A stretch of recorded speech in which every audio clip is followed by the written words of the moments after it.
Good morning, 10th standard. Hope you all are safe and happy birthday to those who are having their birthday today. Yesterday, I have forwarded you a message on WhatsApp that the syllabus which are given by the CBSE, because most of the chapters are being deducted from the syllabus, so that because of the pandemic is going on, so we can't conduct classes, so that is why they have deducted some of the chapters. So the chapters which are there in that syllabus, you have to read that only. So be happy, आप खुश हो जाओ कि भैया बहुत ही कम syllabus आ रहा है.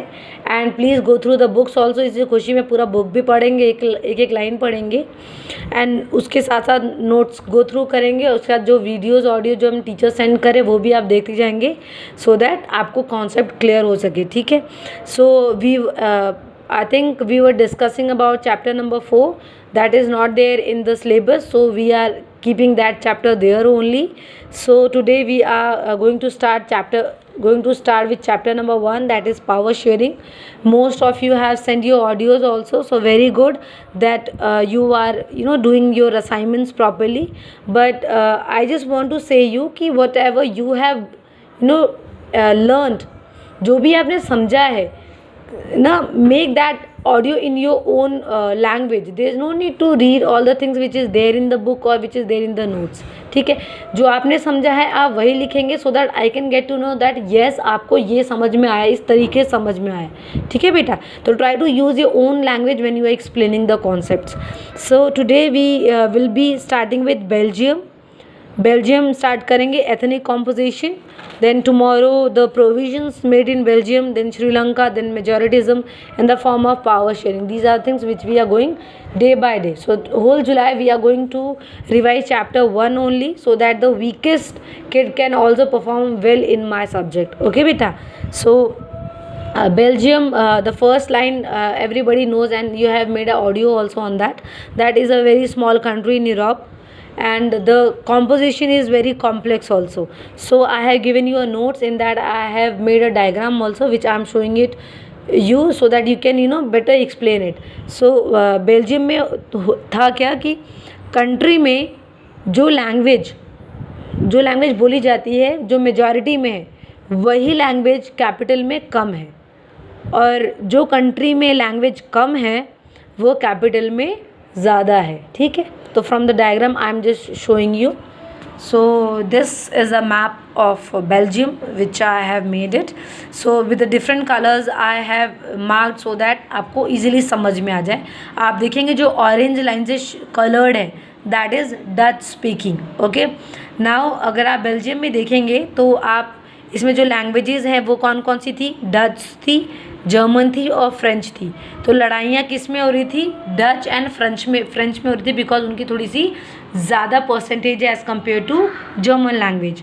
तो आप इसमें देखेंगे ये दिस इज़ द कंट्री. यहाँ पे डच स्पीकिंग 59% है और फ्रेंच स्पीकिंग कितनी है? 40%. अगर हम कंट्री का देखें तो डच मेजॉरिटी में है और फ्रेंच माइनॉरिटी में. वही अगर आप कैपिटल में, this is the capital is Brussels में भी आप देखेंगे तो मैंने 2 कलर से किया है, that is blue means French and orange means Dutch. तो कैपिटल में फ्रेंच स्पीकिंग कितनी है? 80% है, और डच स्पीकिंग कितनी है? 20%. तो जो फ्रेंच है, जो यहाँ पे माइनॉरिटी है, वो क्या है? रिच एंड पावरफुल है. वाई? बिकॉज कैपिटल में उसका परसेंटेज क्या है? बहुत ही ज़्यादा है. सो फ्रेंच माइनॉरिटी में भी होके रिच और पावरफुल है, और डच मेजॉरिटी में होके क्या है? माइनॉरिटी में है. दैट इज़ वाई इन लोगों को क्या फील हुआ कि हमको भी अपने राइट्स के लिए लड़ना चाहिए. जब भी कभी मेजॉरिटी और माइनॉरिटी में होता है तो माइनॉरिटी वाले what they do, they start raising their voice कि हमारी भी लैंग्वेज हो चाहे कल्चर, उसको क्या मिलनी चाहिए? राइट मिलनी चाहिए, equal rights. So this happens in Belgium. So I just want to include 2-3 more points. जैसे आप समझ गए होंगे, आई थिंक फ्लो चार्ट में मैंने आपको समझाया था. तो हुआ क्या था? French speaking community was in minority in country, but they were relatively richer and powerful because they were in majority in capital Brussels. If it comes in examination and अगर आपको दिक्कत हो रही है तो you can make a rough diagram of Belgium and you can show, जिससे कि आपका concept clear रहेगा while writing the answer. This is a technique, you can do it. It is for both the categories, the weak one also and the good one also. ठीक है. Now जो French थी वो minority में थी, but they were powerful because they were majority in the capital, and the name of the capital is ब्रूशेल.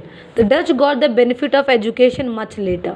जो Dutch है उनको एजुकेशन की जो फैसिलिटी है वो बहुत ही बाद में मिली, भले ही वो मेजॉरिटी में थे. क्यों? क्योंकि कैपिटल में वो क्या थे? माइनॉरिटी में थे, इसलिए उनको जितनी भी फैसिलिटीज़ मिली वो बहुत ही बाद में मिली.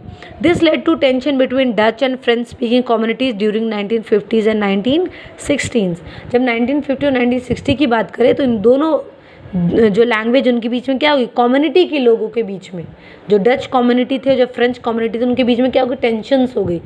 कोई बोल रहा है कि हमारा जो लैंग्वेज है वो फॉलो होना चाहिए क्योंकि हम मेजॉरिटी में हैं, बट कैपिटल में वो माइनॉरिटी में थे, और जो माइनॉरिटी में थे वो कैपिटल में मेजॉरिटी में थे. तो इस तरीके से दो जो लैंग्वेजेस उनके बीच में क्या हो गई? बहुत सारी टेंशन्स होगी, और उन टेंशन की वजह से बहुत ज़्यादा लड़ाई झगड़े और क्या कहते हैं, लोगों के बीच में अशांति फैलने लगी. तो इसको सॉर्ट आउट करने के लिए जो गवर्नमेंट है उन लोगों ने बहुत सारी चीज़ें बनाई that we are going to read it tomorrow. Till this much is there and I just want that please जो भी आप ऑडियो वीडियो बनाएं अपनी लैंग्वेज में बनाएं. हिंदी में बनाएंगे दैट इज़ गुड, इंग्लिश में बनाएं that is very good, but try to use your own language. Okay बेटा, थैंक यू क्लास.